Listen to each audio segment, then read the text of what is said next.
कोई डरावना चेहरा नहीं, बस आँख खुल जाती थी और दिल अचानक तेज धड़कने लगता था। पहले हफ्ते उसने इसे स्ट्रेस समझा, दूसरे हफ्ते बोला शायद आदत हो गई है, तीसरे हफ्ते उसे एहसास हुआ ये संजोग नहीं है। हर रात ठीक 3:17, ना 3:16, ना 3:18। राहुल एक फ्रीलांस वीडियो एडिटर था। काम रात में, नींद दिन में।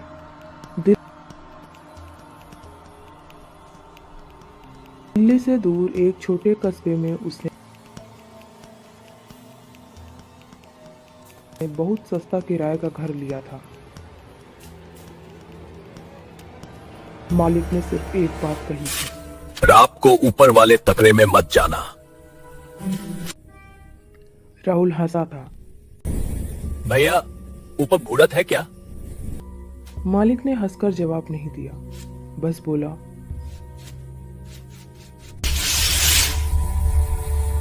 बस मत जाना। एक रात 3:17 पर नींद टूटी। इस बार उसे आवाज सुनाई दी, जैसे कोई बहुत थक कर सांस ले रहा हो।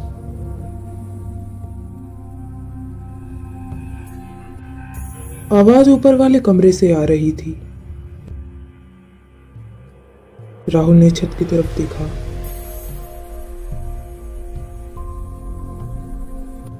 छत नहीं हिल रही थी, कोई चलने की आवाज नहीं थी, बस सांस। राहुल ने सोचा, मैं पागल हो रहा हूं। उसने मोबाइल में वॉइस रिकॉर्डर ऑन कर दिया। अगली रात 3:17, आवाज फिर आई। रिकॉर्डिंग सुबह सुनी। पहले 10 सेकंड शांति, फिर लेकिन आखिर में कुछ और भी था। बहुत हल्की आवाज, आज तुमने सुन लिया।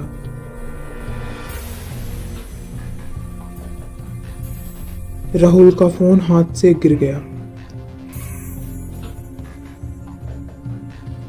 दिन में राहुल ऊपर गया।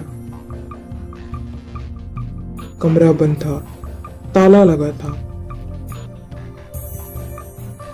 धूल इतनी की लगता था सालों से कोई गया नहीं, लेकिन फर्श पर ताजा पैरों के निशान थे, नंगे पैर, और वो निशान छत की तरफ जाते हुए खत्म हो जाते थे।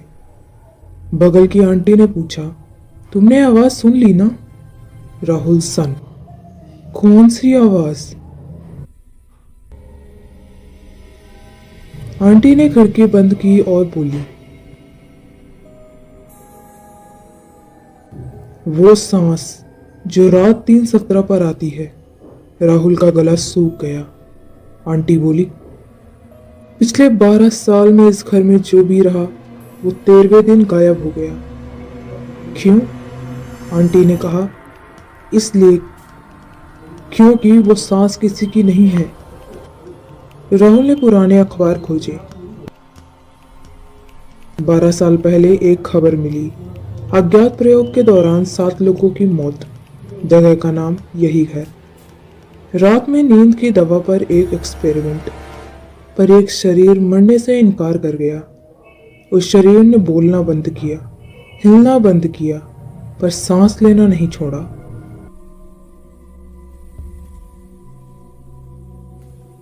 डॉक्टर भाग गए। घर बंद कर दिया गया, लेकिन सांस आज भी आती है। राहुल ने भागने का फैसला किया, पर उसी रात 3:17, इस बार सांस नीचे से आ रही थी, उसके कान के पास, और आवाज आई, अब मैं अकेला नहीं हूं। राहुल भागा। दरवाजा नहीं खुला। मोबाइल देखा, 3:17, और समय आगे बढ़ ही नहीं रहा था। आईने में राहुल ने देखा उसकी सांस आईने पे दिख नहीं रही थी, पर पीछे कोई और सांस ले रहा था। अब दो लोग थे। सुबह घर खाली मिला। कोई राहुल नहीं। मालिक ने ताला लगाया।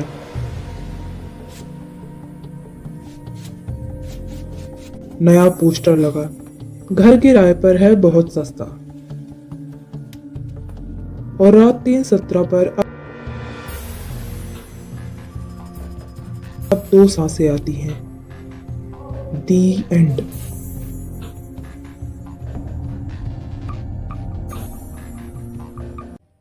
जो लौटे वो बच्चे नहीं थे। पार्ट 1 की रात के बाद गांव में कोई सोया नहीं। हर गांव के दरवाजे बंद थे। खिड़कियों पर कपड़ा ठूस दिया गया था। लेकिन जैसे ही घड़ी ने 8 बजने में 5 मिनट बाकी दिखाए,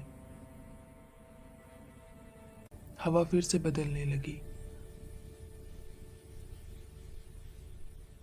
दिए की लौ कांपने लगी और कुत्ते एक साथ रोने लगे। गांव वालों को लगा शायद आज चुड़ैल नहीं आएगी, लेकिन वे गलत थे। ठीक 8:02 पर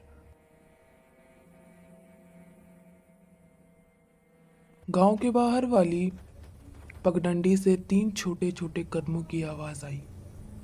ठक ठक।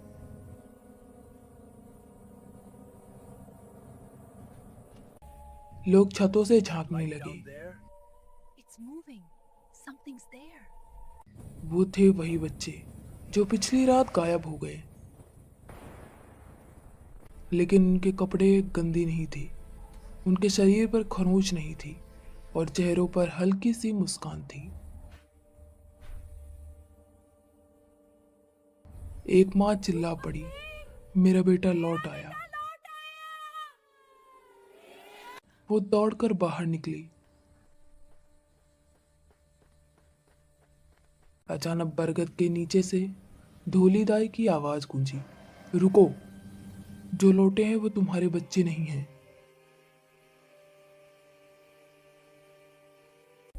लेकिन अब तक देर हो चुकी थी। माँ ने जैसे ही बच्चे को छुआ, उसका हाथ बर्फ जैसे ठंडा हो गया। बच्चे ने गर्दन धीरे से मोड़ी और बहुत भारी आवाज में बोला, माँ, आज खेलोगी हमारे साथ? उसी रात गांव के मैदान से हंसी की आवाज आने लगी, लेकिन वो हंसी सामान्य नहीं थी। वो एक साथ थी, एक जैसी थी और रुक ही नहीं रही थी। जो भी उस आवाज के पीछे गया वो फिर कभी वापस नहीं आया। सुबह मैदान में सिर्फ छोटे छोटे पैरों के निशान थे, जो अचानक हवा में खत्म हो जाते थे। धूलीदाई ने सच बताया, चुड़ैल बच्चों को नहीं मारती, वो उन्हें अपना बनाती है। जो बच्चे रात 8 बजे बाहर होते हैं, उनकी मासूमियत चुड़ैल की ताकत बन जाती है। और जब चुड़ैल उड़ती है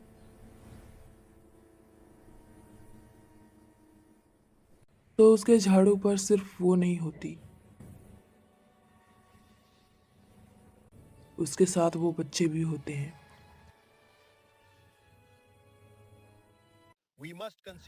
अब गांव में नियम बदल गया। शाम 6 बजे के बाद कोई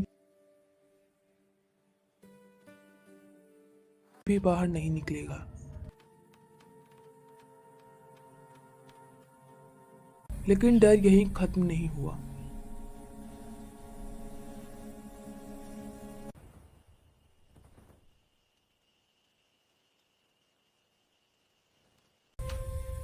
क्योंकि अब रात 8 बजे सिर्फ झाड़ू की आवाज नहीं आती,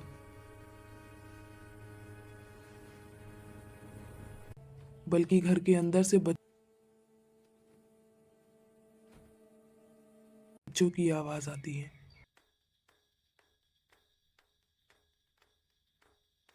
चलो ना, बस थोड़ा खेलते हैं। आखिरी फ्रेम।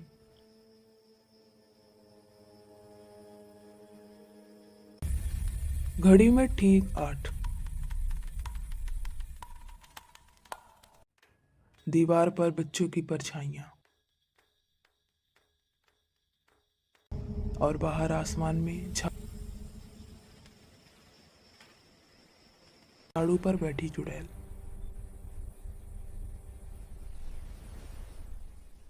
धीरे से हंसते हुए, अगली बारी तुम्हारी है। खेल अभी खत्म नहीं हुआ।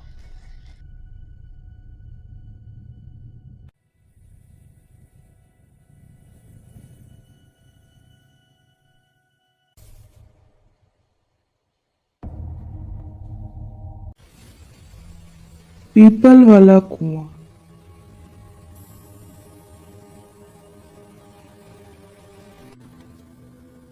उत्तर प्रदेश के जंगलों के बीच बसा एक छोटा सा गांव था, बरसैनी। दिन में यह गांव बिल्कुल आम लगता था। खेत, गायें, बच्चे, हंसी, सब कुछ।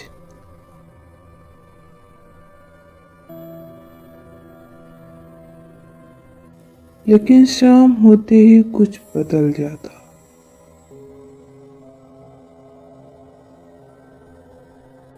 सूरज ढलते ही हर घर का दरवाजा बंद। कोई बाहर नहीं निकलता, ना मोबाइल, ना रेडियो, ना बात। गांव का एक ही नियम था, सूरज डूबने के बाद पीपल वाले कुएं की तरफ मत जाना।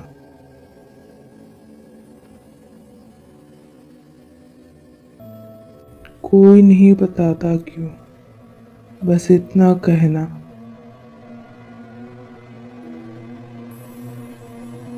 जो गया वो वापस नहीं आया। रवि नाम का 24 साल का लड़का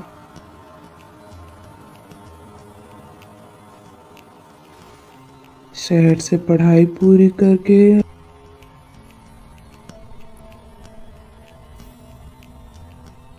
अपनी नानी के पास बरसैनी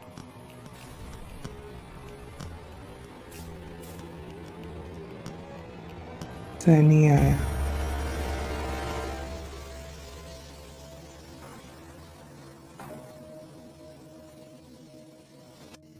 पहली ही रात उसे अजीब लगा।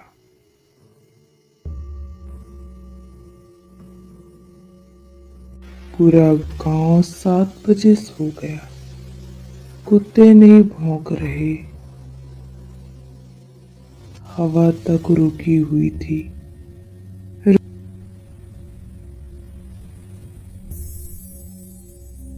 रवि ने नानी से पूछा, नानी, यहाँ लोग ऐसे क्यों कर रहते हैं?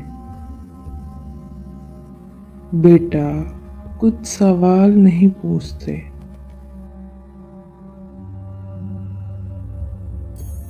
लेकिन रवि नहीं माना।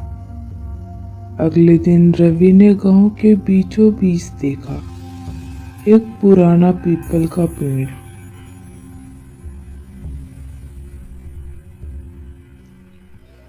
उसके नीचे सूखा कुआं।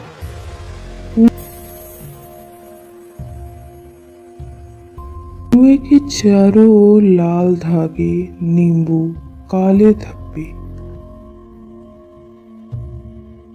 एक बूढ़ा बोला, Beware यह the well's ancient spirits.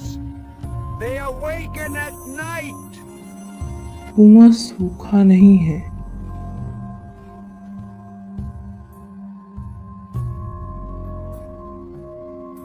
ये पीता है।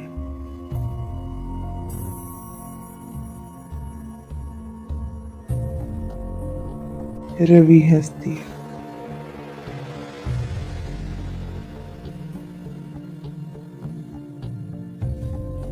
रात 12:12 बजे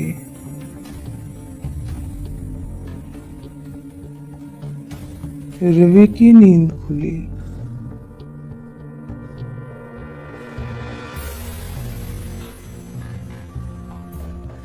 से लगा कोई नाम लेकर बुला रहा है, रवि।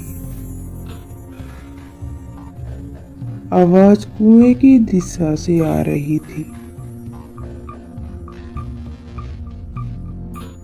खिड़की से देखा तो पीपल का पेड़ हिल रहा था, जबकि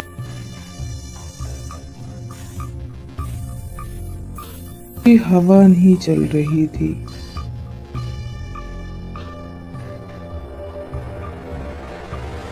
और फिर कुएं से किसी के रोने की आवाज।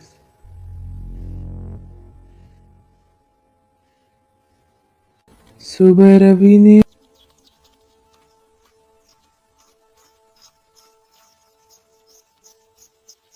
नानी से जिद की।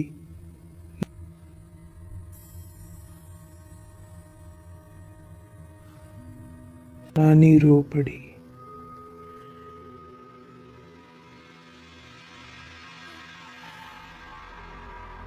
बीस साल पहले गांव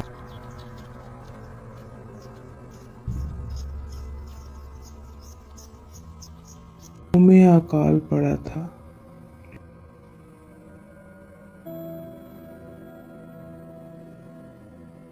लोग भूख से मर रहे थे।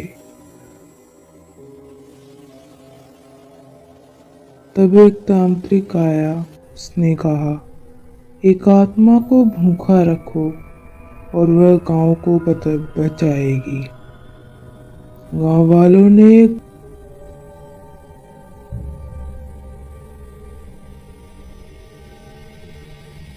गर्भवती औरत को जिंदा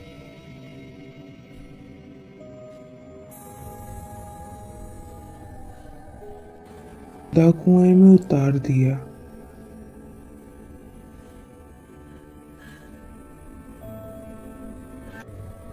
उसका नाम था राधा।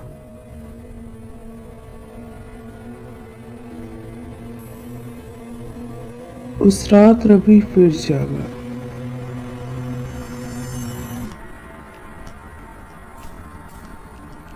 घड़ी में समय था 3:17।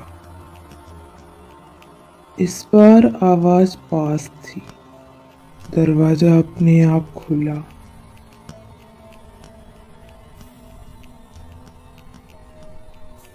पीपल के नीचे एक औरत खड़ी थी।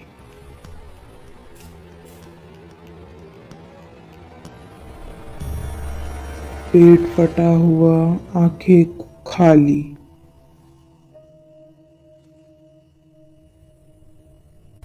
मुझे भूख लगी है।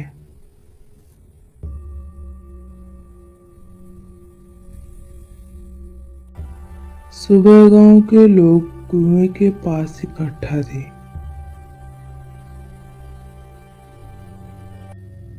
कुआं फिर से भरा हुआ था और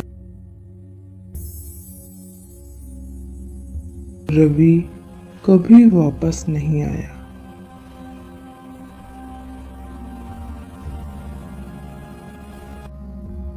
कुछ गांव में कुएं पानी नहीं, इंसान पीते हैं।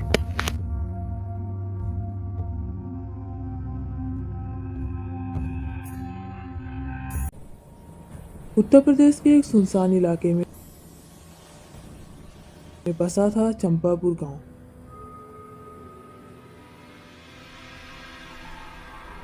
चारों तरफ खेत,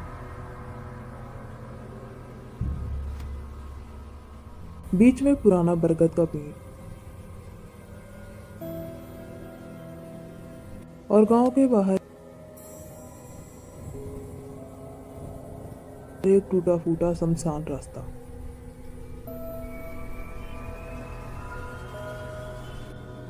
गांव में एक अजीब नियम था। रात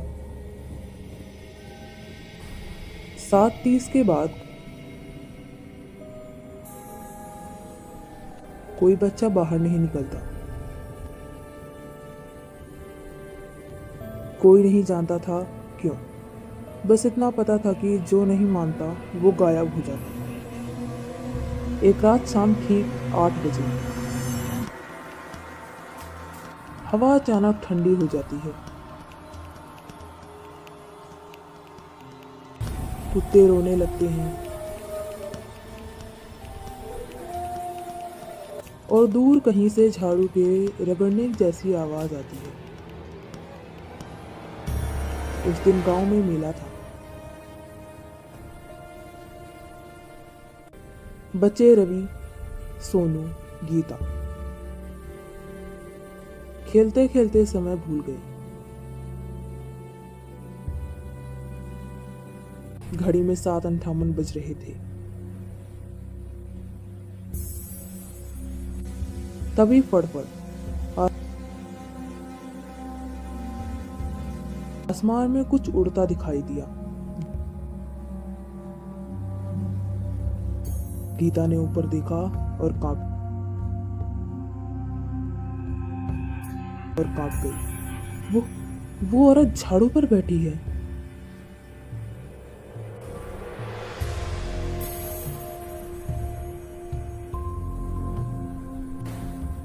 सफेद उलझे बाल,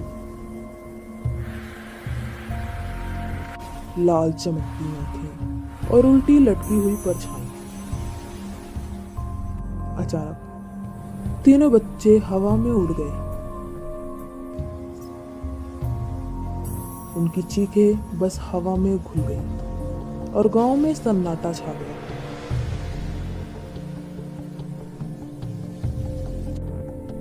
सुबह गांव वाले इकट्ठा हुए। माई रो पड़ी। तो जमीन पीट रही थी।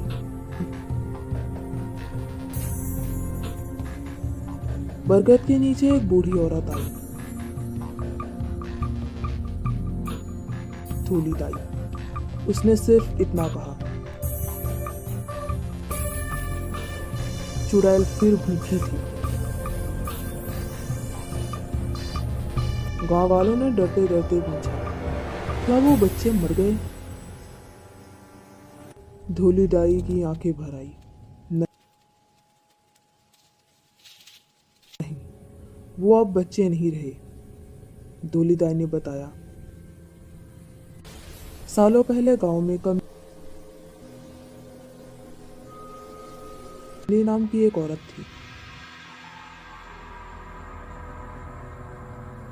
उस पर झूठा इल्जाम लगा और उसे झाड़ू से बांधकर शमशान में जला दिया।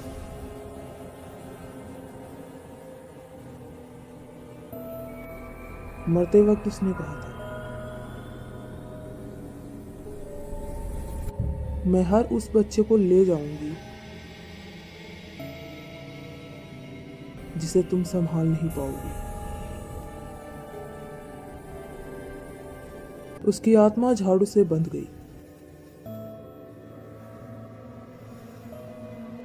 और हर रात 8 बजे खेलते बच्चों को उठा ले जाती है।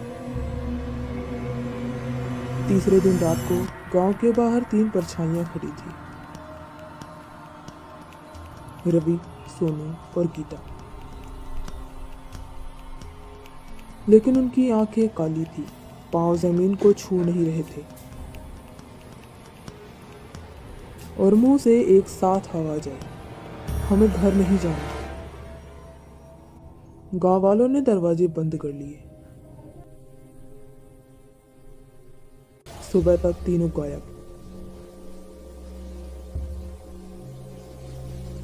अब हर रात 8 बजे के बाद गांव में हंसी की आवाज आती है बच्चों की। लेकिन गांव में अब कोई बच्चा नहीं है। लोग कहते हैं चुड़ैल उन बच्चों को भूत बना देती है ताकि वो और बच्चों को खेल में बुला सके। आज भी अगर तुम उस गांव से गुजरो और रात 8 बजे कहीं बच्चे के खेलने की आवाज सुनो तो याद रखना, वो बच्चे नहीं हैं, वो बुलावा होते हैं, क्योंकि झाड़ू वाली चुड़ैल अब भी भूखी है।